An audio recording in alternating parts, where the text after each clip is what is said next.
தன்னுடைய பட்டத்தை வேதியியலை பெற்றிருந்தாலும் இலக்கியத்திற்கு அவர் அளித்த பங்களிப்பு சுந்தர காண்டத்தை ஆங்கிலத்தில் மொழிபெயர்த்ததிலிருந்து பல்வேறு கீதாஞ்சலியை தமிழில் மொழிபெயர்த்ததிலிருந்து அவர் ஆற்றிய பங்கினை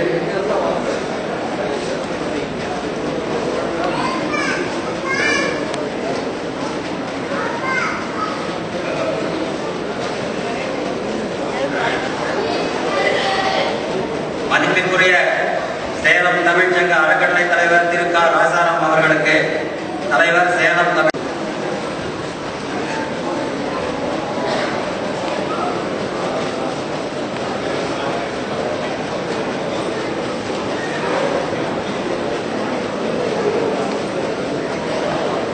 அனைவருக்கும் வணக்கம்.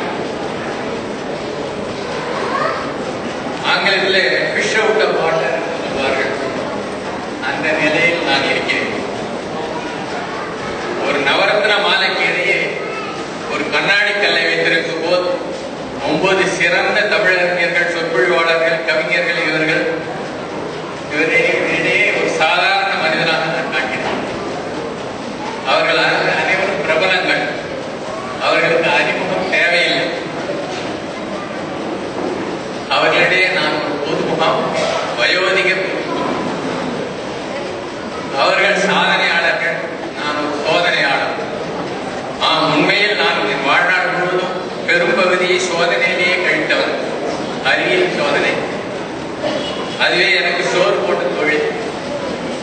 இடையிடையே தமிழிலும் சில சோதனைகள் செய்ய முடிந்தது என்று கூறலாம். ஆயினும் அவர்களுக்கும் எனக்கும் ஏதோ ஒரு ஒற்றுமை இருக்கும் என்றால் அது தமிழ் பற்று என்றுதான் சொல்ல வேண்டும். நான் முறையாக தமிழ் இலக்கியம் கற்றவன் இல்லை. நான் கற்ற தமிழ் அனைத்தும் சேலத்தில் என் பள்ளி கல்லூரி நாட்களில் என் தமிழாசிரியர்கள் முக்கிய தமிழர்கள். அந்த வகையில் நான் கொடுத்து வைத்தவர். என் ஆசிரியர்கள் நடேச உடையார், நிமப்பாத்தனார், தேவதேய பாவாணர் போன்றவர்கள் எடுத்த வகுப்புகளை நான் பின்கோடியில் இருந்து கவனமாக ரசித்து அனுபவித்ததன் விளைவு எனக்கு தமிழ் அறிவு கிட்டியதோ இல்லையோ, தமிழ் பற்றை மட்டும் எனக்கு அவர்கள் ஏற்றிவிட்டார்கள் என்று சொன்னால் விளையாட்டார். ஆரம்ப காலங்களில் நான் சார்ந்த என் முயற்சிகள் எல்லாம் அறிவியல் தமிழுக்காகவே அமைந்தது. இதற்கு உறுதுணையாக இருந்தவர் தமிழ் மேதை திரு குன்றக்குடி அடிகளார் அவர்கள்.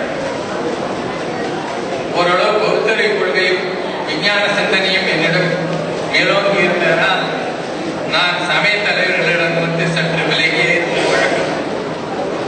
எனவே திரு அடிகளார் நான் ஒரு தமிழறிஞர் திருத்தும் நான் முதலில் அவரை நாடவில்லை.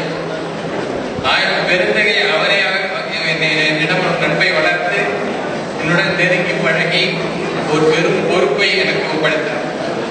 அவர் துவங்கிய அரிய அறிவியல் என்னும் ஏட்டிற்கு என்னை ஆசிரியராக இருக்க பணித்தார்.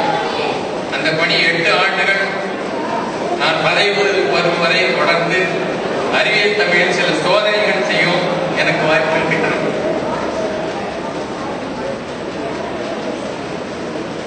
அநேகமாக அறிவியல் தமிழர்கள் அனைத்தும் சாதாரண மக்களுக்கு தமிழில் அறிவியல் செய்திகளை எளிதாக பாப்புலர் சயின்ஸ் என்று சொல்வார்களே, அந்த முறையிலே நாட்டம் காட்டி வந்தனர்.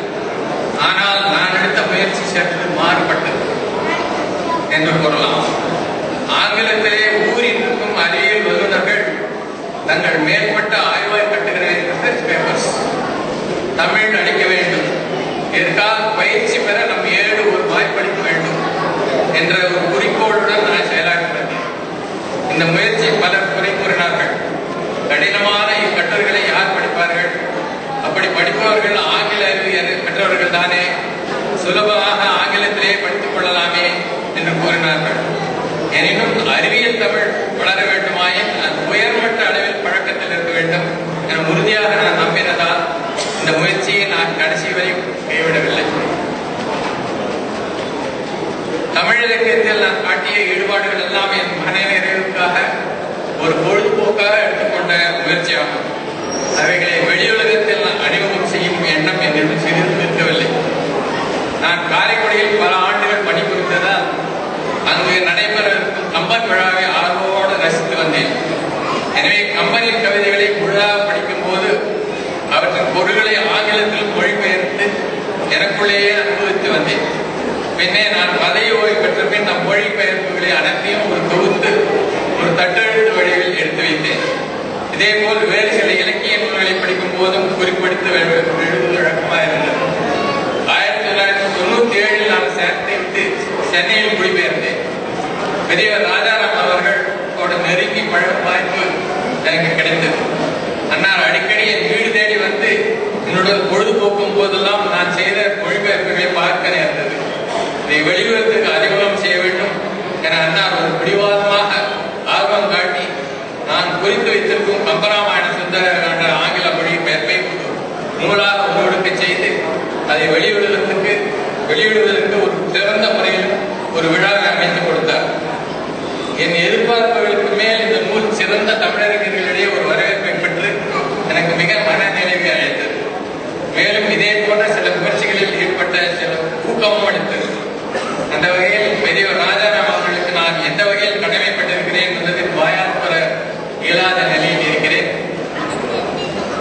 என் சொந்த ஊராகிய சேலத்திலேயே சேலம் தமிழ் சங்கத்தினால் என் பாராட்டை பெறுவதற்கு எனக்கு ஒரு பெருமையத்தை அளிக்கத்தான் செய்கிறது. இந்த வேளையில் ஒரு பகுதி நேர தமிழ் தொண்டன் என்னும் முறையில் ஓரிரு கருத்துக்களையும் உங்களுக்கு பரிமாறிக்கொள்ள விரும்புகிறேன்.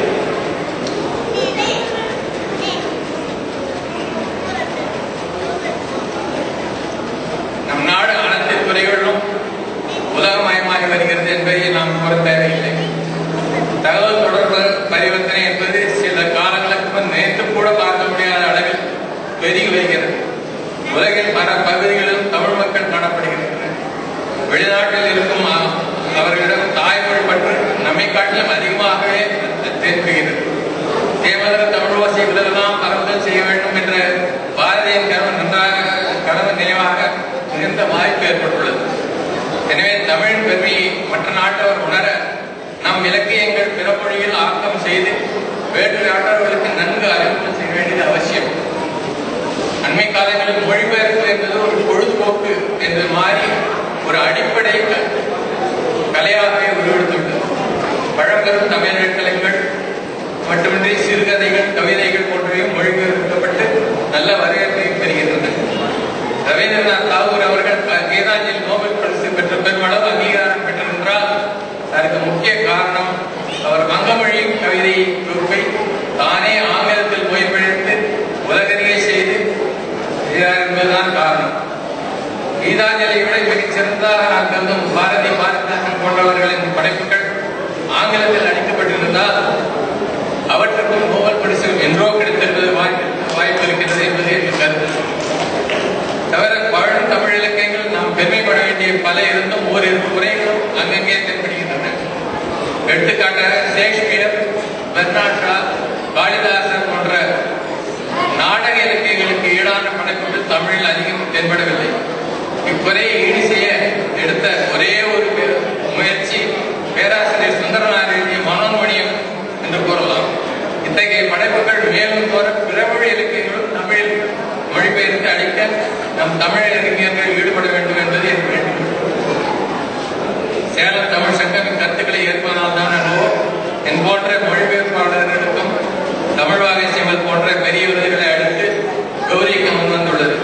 என்னை காட்டிலும் இம்மொழிபெயர்ப்பு துறையில் சிறந்த கொண்டாற்றி வருபவர்கள் பலருக்கு இருக்கிறார்கள் என்று கூறி நான் சேலத்துக்காரன் என்ற முறையிலோ என்னை வாழ்த்து விருது பெறுவோர் பட்டியலில் இணைத்ததற்கு அறக்கட்டளை தலைவர் மதிப்புக்குரிய பெரியவர் ராஜாராம் அவர்களுக்கும் மற்றும் சங்கத்தை